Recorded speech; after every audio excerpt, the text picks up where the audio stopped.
Welcome to the Ernie Chambers Show.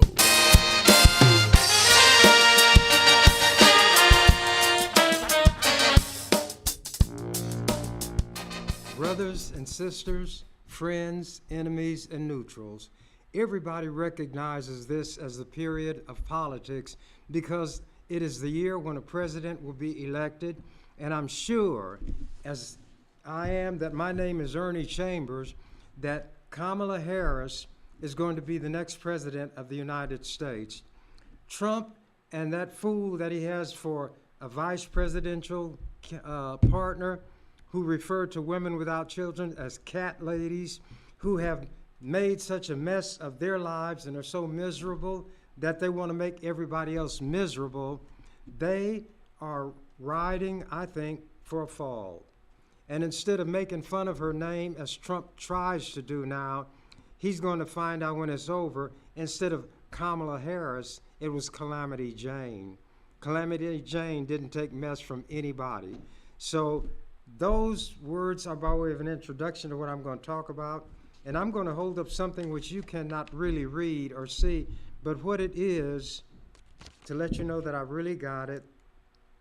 It says, Omaha, Nebraska, Doubletree Hotel Executive Meeting Center, Omaha Downtown, 1616 Dodge Street, Omaha, Nebraska, 68102, Thursday, April 5th, 2007, 8 a.m. to 5:30 p.m. Special guest ticket. What I am going to talk about is Donald Trump and his little bit of going head to head or side by side, even though after I did this, he did not contact me. Here's the letter that I got. Please, to Ernest W. Chambers, this is what he wrote. Please be my personal guest to hear my real story on Trump wealth creation from my son, Donald Trump Jr., and also be trained by 4 self-made multimillionaire experts. Donald Trump Jr. will share with you our family's most successful wealth-creating secrets and strategies. As my special VIP guest, I have enclosed 2 VIP personal guest tickets, and you will receive a special gift, a complimentary edition of Trump-Think Like a Billionaire, unquote, at the conference. The suggested tuition fee of $149 is waived for you. I get in free. At this once-in-a-lifetime financial conference, you will learn how to, number 1, find income-producing properties the Trump way. 2, slash capital gains tax to 0 when you sell real estate, stocks, or your business. And some of these are shaky things just within the law. And recently he got outside the law by falsifying financial records in order to get loans. But to continue, slash capital gains tax to 0 when you sell real estate, stocks, or your business. 3, lower your current tax bill up to 31%. 4, negotiate the Trump way. 5, protect 100% of your personal assets from all lawsuits, liens, levies, bankruptcies, or even a divorce. And he knows something about divorces. 6, get government-approved investments guaranteeing 9.6% to 32% return. 7, learn the Trump way to cash in on the new $1 trillion booming foreclosure opportunity in 2007. Creating wealth the Trump way. Turn this special invitation over to see the location, date, and so forth. P.S. As at the Omaha 2007 Creating Wealth Summit, you will learn what others have paid over $20,000 to learn. Please RSVP soon, as this event will be sold out. That was my entree. When Trump decided to run for president, I had said, because he was so nonsensical, so hither, thither, and yonder, and making no sense, that I felt he was a plant planted by himself, because he was really a closet Democrat, and he could woo simple-minded Republicans to vote for him. Then he would turn on them and destroy the Republican Party. So I wrote him an open letter, because my choice for president at that time was Hillary Clinton. This, again, you can't read it, but it is the documentation from the U.S. Post Office that the mail that I overnighted to Donald Trump was sent, and this is the message that was returned to me by the post office.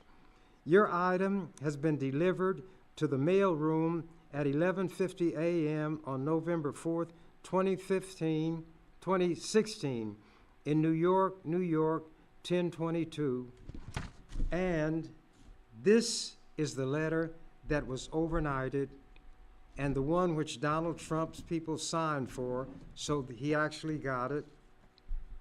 And attached to the front of that letter was this little item from the Lincoln Journal-Star, dated February 18th, 2016, Capitol Days. It's a little item that they print about things of interest that occur in the legislature.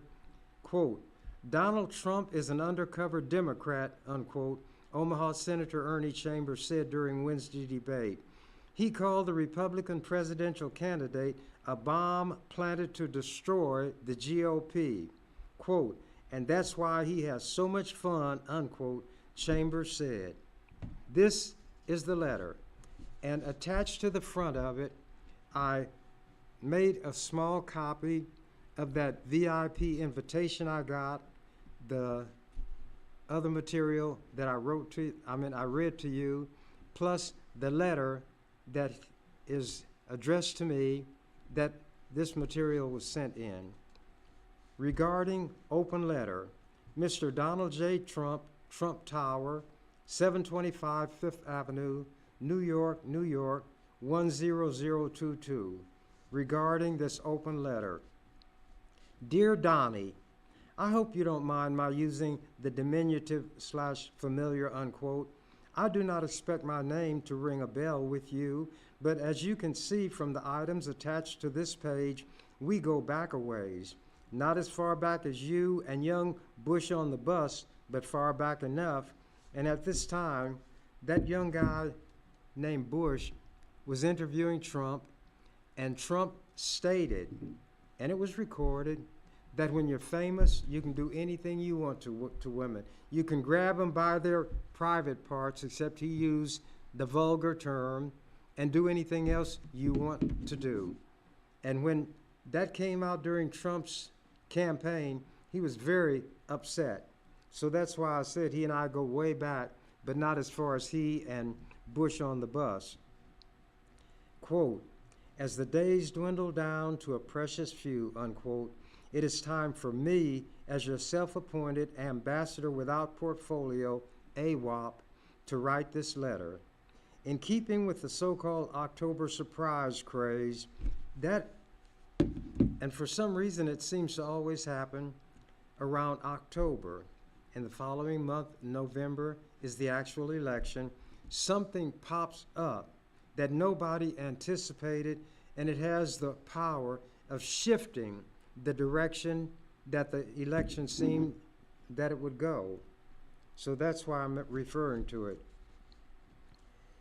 In keeping with the so-called October surprise craze, exacerbated by the Comey fiasco, I am contributing my own version of a November surprise, 3 exclamation points, which is this open letter to you.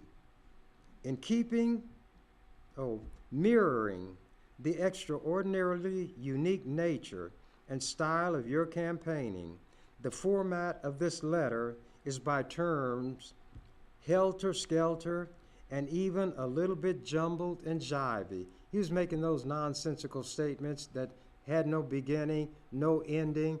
It was like a snake, you didn't know which was the head from the tail.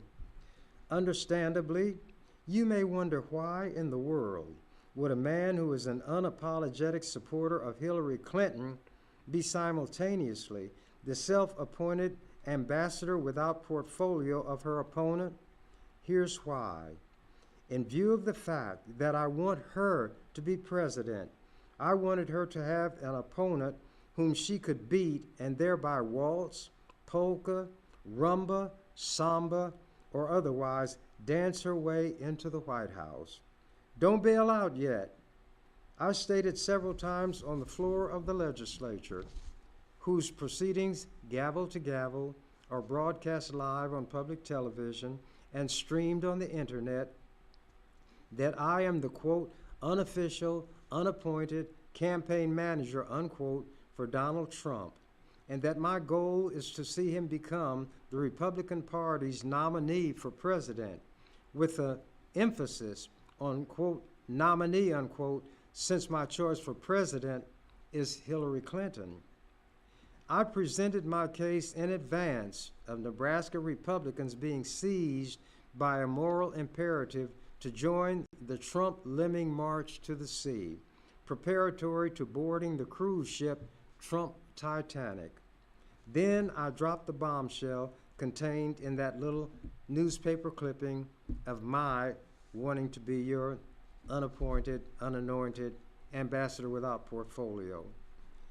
Based on developments, my first stated goal has been realized. You are the nominee. I'm confident that the second, your destruction of the Republican Party from within, is on the verge of fruition. When the destruction is completed, you will have turned a common cliche upside down. Instead of saying the captain goes down with the ship, we'll be able to proclaim in this instance, all thanks and praise to you, Donald Trump, the ship is going down with the captain, and that'll be the end of the Republican Party. And once again, the man who put the I in egoist will have confirmed his paramountcy and demonstrated the uncanny ability to eclipse whatever is going on around him. Not too shabby a consolation prize. The purpose of this correspondence is to encourage you to, quote, stay the course, unquote. Quote, when the going gets tough, the tough get going, unquote. That is susceptible of two interpretations. It could mean that they will double down, as you are wont to do, and redouble their efforts, even if it seems to serve only to make matters worse. Or they get going in the sense of scrambling to their feet and running away, which you are not wont to do. And want, in this case, is spelled W-O-N-T.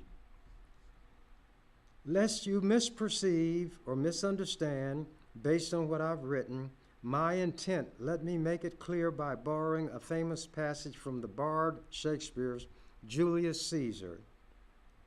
Friends, Romans, countrymen, lend me your ears. I come to bury Caesar, not to praise him. But with this essential, significant difference, I come not to bury Donald Trump, but to praise him. Yes, to praise him. All capital letters. Of course, skeptics and cynics may try to get their dig in by invoking an equally famous phrase from poet Alexander Pope's An Essay on Man, which was, damn with faint praise, unquote, thereby insinuating a hidden motive on my part.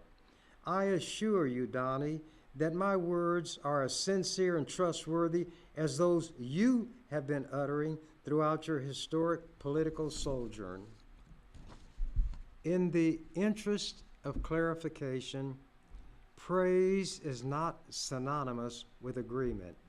I extend praise because you are what you are, as sly as a fox, slippery as an eel, unreliable as a used car salesman, unstable as water, volatile as the stock market, unpredictable as the weather, and to this code, as even a casual observer will note, you are true. That means to being unstable. Take an extreme example. People may say of Judas Iscariot, quote, although he betrayed Jesus, he can be given credit or praise for having hanged himself in remorse. But since I like to put the cork in the bottle, use your situation as an example. And this is a large headline that appeared at the time. GOP distant as Trump praises Putin. Are we in sync? Trump's 3 theorems are on political expediency. People have heard of Einstein's theory of relativity, Newton's laws, gravity and motion, Occam's razor, which is to use the shortest, most direct route to get to your point, and Machiavelli's The Prince. But this is the first time Trump's theorems will have seen the light of day. I doubt that you yourself have formulated them in the manner that follows. Having carefully followed and analyzed your words and actions to the extent that such things are susceptible of analysis and formulation, I have undertaken the task. I don't know whether you arrived at these truths or theorems through study and conscious thought, or if they just came to you unbidden like photosynthesis, or in the way that water flows downhill and seeks its level. In a nutshell, here is the essence of each of the 3. The first theorem, fool all. Second theorem, lie, dumb down. Third, promise them the world. 3 playbooks. Each theorem follows the playbook of a well-known personage. Abraham Lincoln's playbook was you can fool all the people some of the time.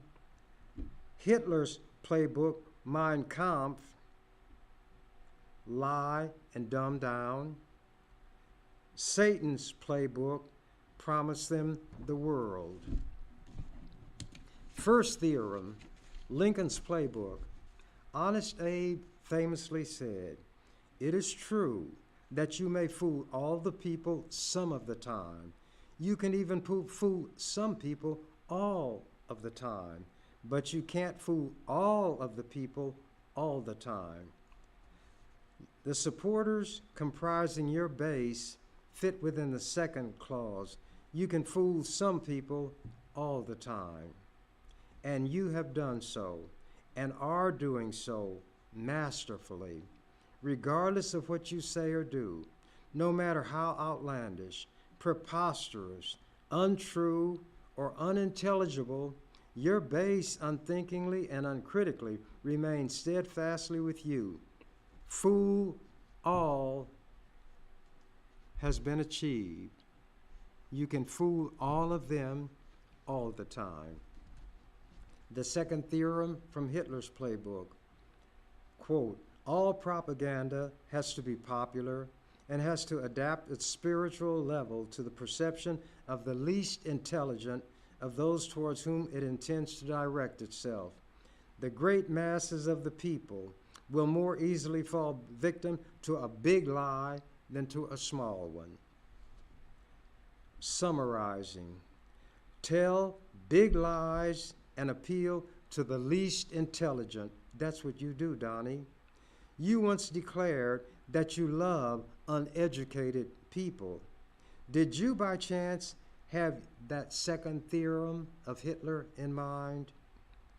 As king of hyperbole, that means overstatement, and the superlative, you have regularly unleashed some whoppers which your base thrives on like a hungry lion devouring red meat. A sub-theorem might be, quote, if you're going to strike out, do so swinging for the fences rather than trying to bunt. For the record, this is not to say that you are a Nazi or that your ideology is Nazism.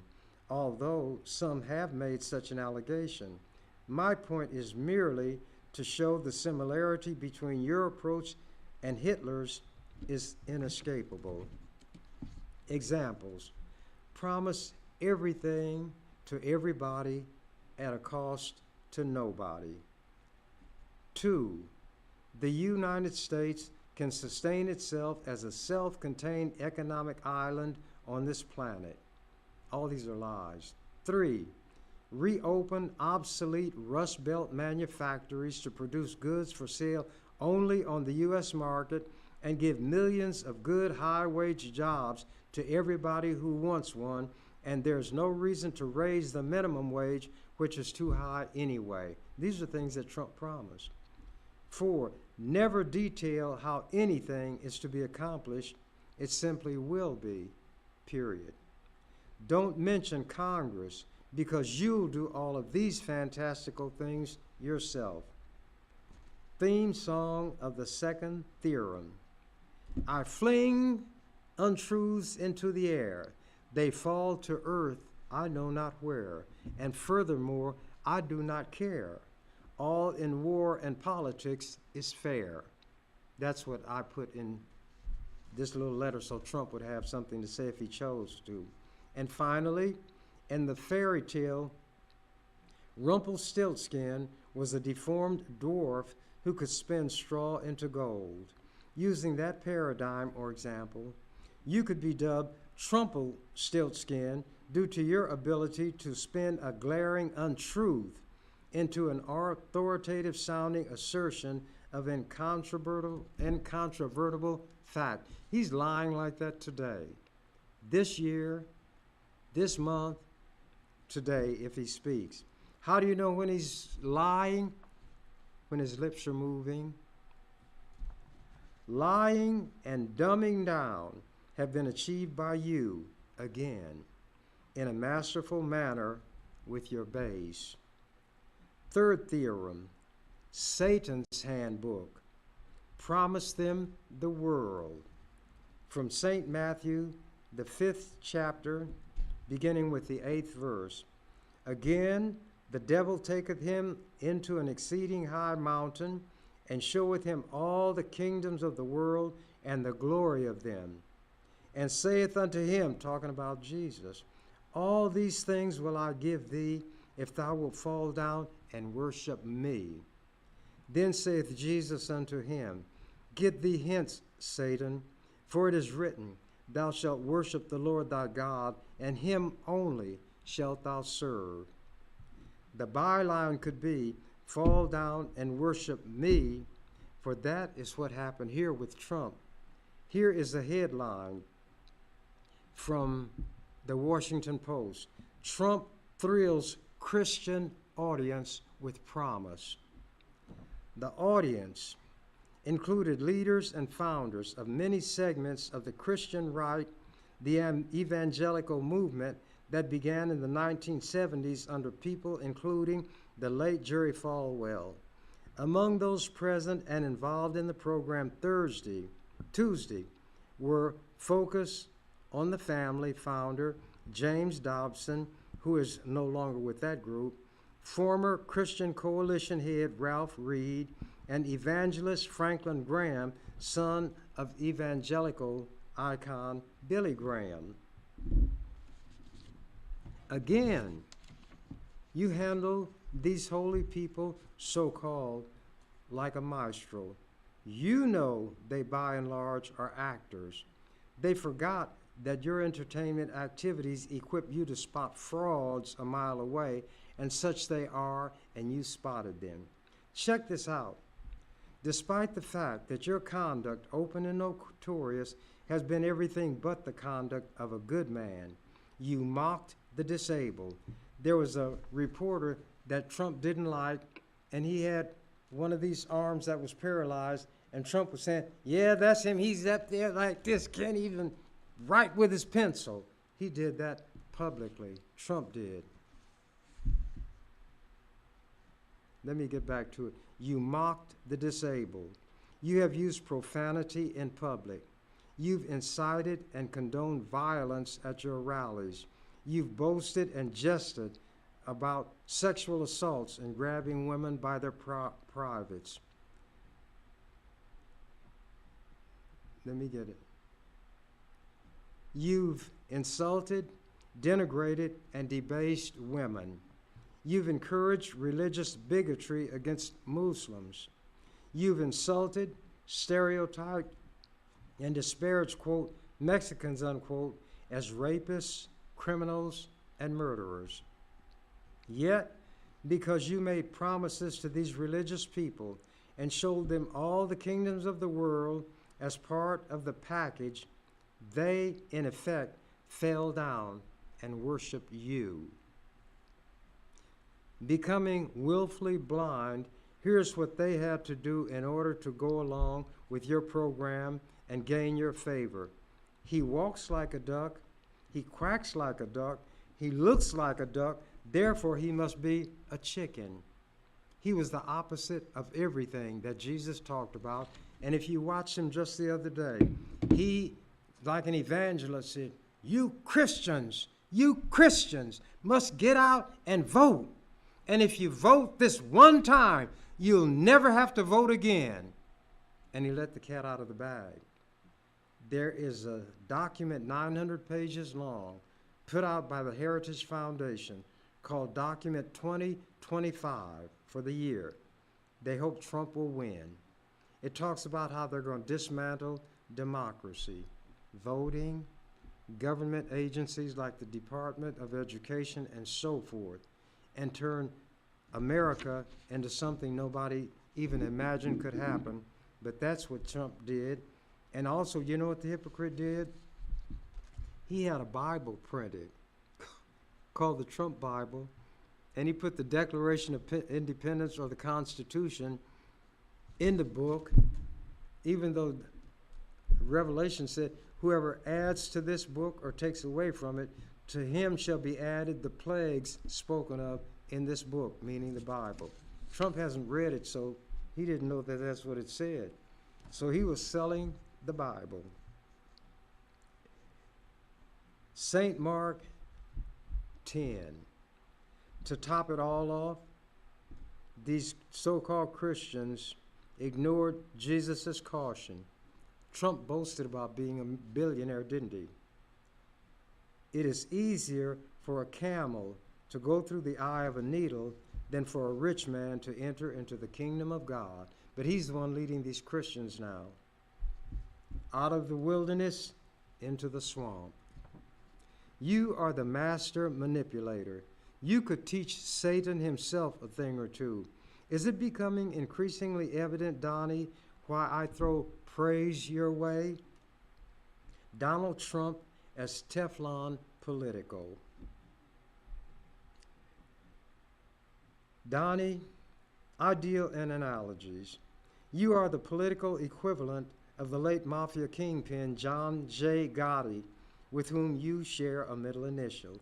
He came to be known as the Teflon Don because nothing stuck in terms of charges for various and sundry criminal activities ranging from murder and kidnapping to bribery.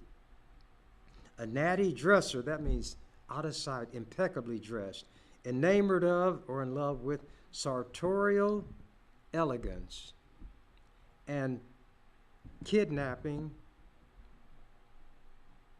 was one thing he did. Bribery was something he did. Murder was something he did. But he was dubbed the Dapper Don because of how well he dressed, and the Teflon Don because nothing stick. He worked his way up through the ranks, and I wanted to educate Trump about the kind of criminal element he was a part of. And most people are unaware of these things in the specificity that I use here. He worked his way up through the ranks from petty crook to captain in the Gambino crime family, the best organized and most powerful crime outfit in the country at that time. In 1985, the Teflon Don took over the operation after he ordered the rubbing out of then top dog Paul Castellano. Poor Paul met his maker as he exited a Manhattan steakhouse, indicating that consuming too much red meat may be detrimental to one's health. Finally, Boss Gotti's luck ran out, and his Teflon veneer was perforated when fellow mobster Sammy the Bull Gravano turned into Sammy the Rat, as stool pigeons were known in the rackets, and testified against Gotti in a deal with the feds. In 1992, a baker's dozen of charges stuck, including murder and racketeering, and the no longer Teflon Don swapped sartorial elegance for prison togs and took up residency at the federal big house in Marion, Illinois. He contracted throat cancer, was transferred to a medical facility for federal prisoners in Springfield, Missouri, and was harvested by the Grim Reaper June 10, 2002, at the age of 61. Thusly did the Teflon Don, born in the Bronx October 27, 1940, meet his Waterloo. A major difference between you and Gotti is that you were born at the top, and the only thing you know about real work was that people of the lower order did it. Thus, another point at which you are due praise for your savvy or cunning. You managed to rally to your cause the very people toward whom you harbor contempt and distaste, the great unwashed hordes. You would never socialize with them, rub elbows with them, and certainly would never dream of inviting them to dinner. Your slogan would be, "Guess who didn't and will not come to dinner?" The juncture where you and the Teflon Don meet is that in the same way that criminal charges did not stick to him, political opposition, criticism, condemnation, etc., have not stuck to you, no matter the quarter from which they emanated. On the other hand, you are unable to stake claim to sartorial elegance to your ill-fitting big suits, so Dapper Don you are not. In fact, you could be dubbed Trumpelstiltskin, but one of the two ain't bad, is it? Whereas some people dream the impossible dream, you revel in and thrive on the unstickable political negatives that would demolish any other politician.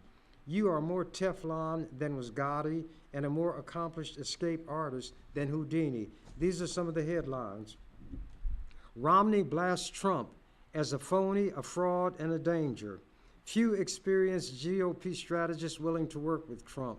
3, hypocrisy is Trump's campaign. 4, Trump's new slogan has old baggage from Nazi era. 5, Mexican president says Trump's language is like that of Hitler. 6, villains grow as Trump polls slide. 7, Priebus ducks questions about Trump's character. 8, Trump used charity money to buy sports memorabilia. 9, Republicans say don't donate to Trump. 10, Gary Johnson, a top Republican in the House, Trump is clearly a racist. 11, star tweet haunts Trump, some ugly stuff he put out there. 12, Trump dismisses attacks. 13, GOP reaches new level of panic over Trump. 14, Trump may delay release of tax returns. 15, GOP big shots turn on Trump over judge attack. 16, the huckster populist. I gotta hurry right along. Let me touch on something that is very much worthy of note. The story can be told mostly by way of newspaper articles. The first article is dated February 22nd, 2016, Omaha World Herald, and says in pertinent part, presidential election. Trump says Ricketts family is against me.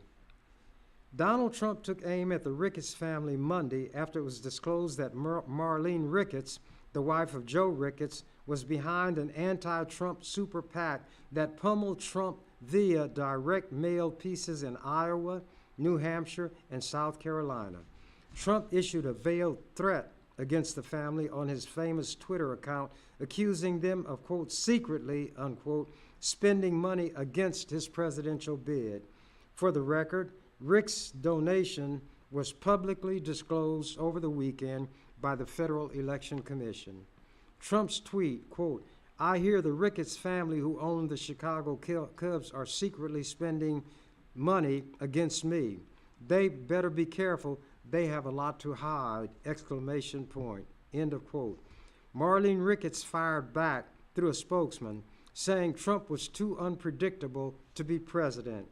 Marlene Ricketts shares the disappointment of many Trump supporters who believe that our leaders in Washington have failed us, and also believes our next president must be a principled leader.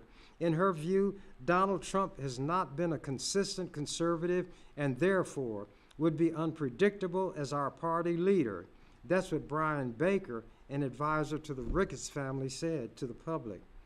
Marlene Ricketts gave $3 million to a super PAC known as Our Principles PAC. It was created in January with the help of Katie Packer, a former aide to Mitt Romney in his 2012 presidential campaign. Ricketts is married to Joe Ricketts, the founder of TD Ameritrade, a successful online trading company. She and Joe Ricketts are the parents of Pete Ricketts, the governor of Nebraska. Continuing. Being rich, my writing now, being rich and accustomed to having their way, the Ricketts family failed to take time to find out who they were messing with, didn't they, Donnie? The article contains the warning you issued about them having something to hide. It reminds me of a situation where the housekeeper of an archbishop was of the opinion that skeletons are found in every family's closet. To test her theory, she wrote with lipstick on the mirror used by the archbishop when he shaved each morning, quote, "I know your secret," unquote. Before an hour elapsed, he disappeared and was never seen or heard from again. I don't know whether or not you had the goods on the Ricketts clan, but look what appeared in the World Herald September 21st. Ricketts family to donate to pro-Trump effort. And this is the headline here. Joe Ricketts until now. Donald Trump isn't fit for the most important job in the world. If you believe America deserves better, vote against Donald Trump. Donald Trump is too reckless and dangerous to be president. Then it says, Joe Ricketts now. Proud to support Trump and Pence and other Republican leaders who will push for conservative policy solutions. Ricketts' money now backs Trump. Very praiseworthy. One of the baddest members of the dinosaur family was the Tyrannosaurus Rex, which translated King of the Clan, known as T-Rex. After the way you kicked the Ricketts family, pardon the expression, rump, they probably refer to you among themselves as T-Rump.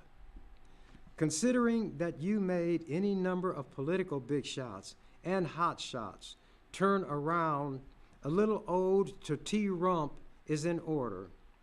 Ricketts's, Paul Ryan, Ted Cruz, and Mark Rubio, Nick Gingrich, Christie, et al. Are all of those who backed up and knelt down.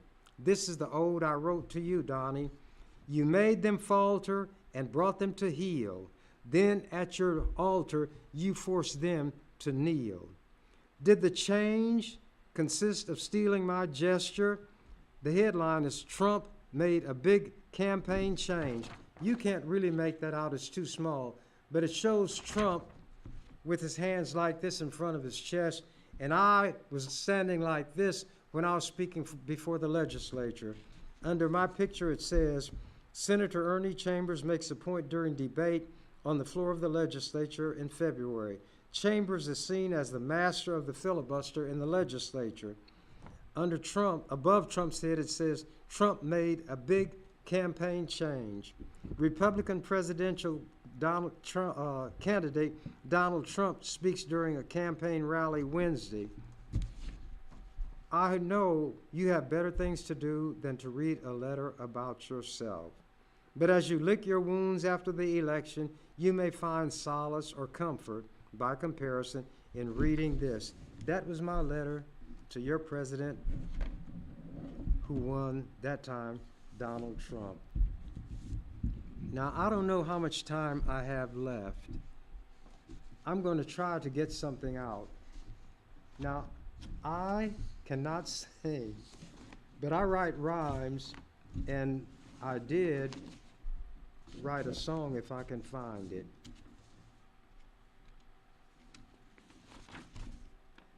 I was given a commission by a mortician to write a national anthem for those who plant them. And this is sung to the tune of My Favorite Things. I can't sing, but I can approximate it. This is the mortician's national anthem. Corpses, corpses, condolences, flowers a coffin, black curtain hearse that they carry you off in, tombstones and epitaphs with verbal slings. These are a few of our favorite things. Churches and eulogies, pallbearers, mourners, weeping and wailing in all the church corners, choirs droning dirges that make grown men cry. These are the things that take place when folks die. Fine embalming keeps the corpse fresh, add some makeup too. Then a good service lends just the right touch, and all of this waits for you. Graves freshly dug with stone vaults placed inside them. Caskets are placed in those vaults that do hide them. Florists, morticians, grave diggers, and such. These are your servants who thank you so much. Row up on row rest the graveyard's residers. Someday all out here will all be insiders. Here is the truth which each person does know. We shall all help make that populace grow. When the last dirt tops the casket and the grave is filled, we shall not gather again in this way until someone else is chilled. And as Elvis would say, thank you very much. That's what I decided I would bring to you today. And if you all watch Donald Trump, if you have two brain cells working, will wonder how a man like him can be taken seriously. As I stated, they're trying to make fun of Kamala Harris's first name, but by the time she gets through with them, they'll see her as Calamity Jane. This woman was a federal prosecutor. She was the first female attorney general in California. She stated, and it's true, she knows how to deal with convicted felons, and that's what Trump is, a convicted felon, a liar. He sexually assaulted a woman and was made to pay a multi-million judgment for saying she lied. That's outstanding. He falsified financial records to trick banks into lending him money that the property he had would not support or back up as collateral. Because he is a convicted felon in whatever state it was, maybe Massachusetts, he had, or Delaware anyway, he had a license to carry a concealed weapon, and that was revoked. And when it was revoked, somebody said, well, I guess he'll have to use an unlicensed weapon if he's going to stand in the middle of Fifth Avenue and shoot somebody, which is what he said he could do, and it wouldn't change a vote against him. The voting time is less than 100 days away. If you're not registered, register, and then vote. I'm going to vote for Kamala Harris. If I was a crook like Donald Trump, I'd figure a way to vote 100 times for her. She is, in my opinion, going to be the next president of the United States. She will bring the dignity back to women that Trump did so much to destroy. She will give women, through her efforts, the right to determine what they will do with their own bodies. They will not be dictated to by the federal government. So Kamala Harris is going to name her running mate soon. And Tuesday, they're going to hit the campaign trail. Stay tuned. Watch carefully. Pay close attention. And when you mark that ballot, mark it for the next President of the United States, Kamala Harris. That's what I intend to do. I believe that I've reached the point where I'll say what the canary said when he found out the cage door to his cage was unlocked. I'm out of here. You've been watching The Ernie Chambers Show. If you'd like to leave suggestions, email us at ewcfacts@gmail.com. That's ewcfacts@gmail.com. This is an EWC Communications production.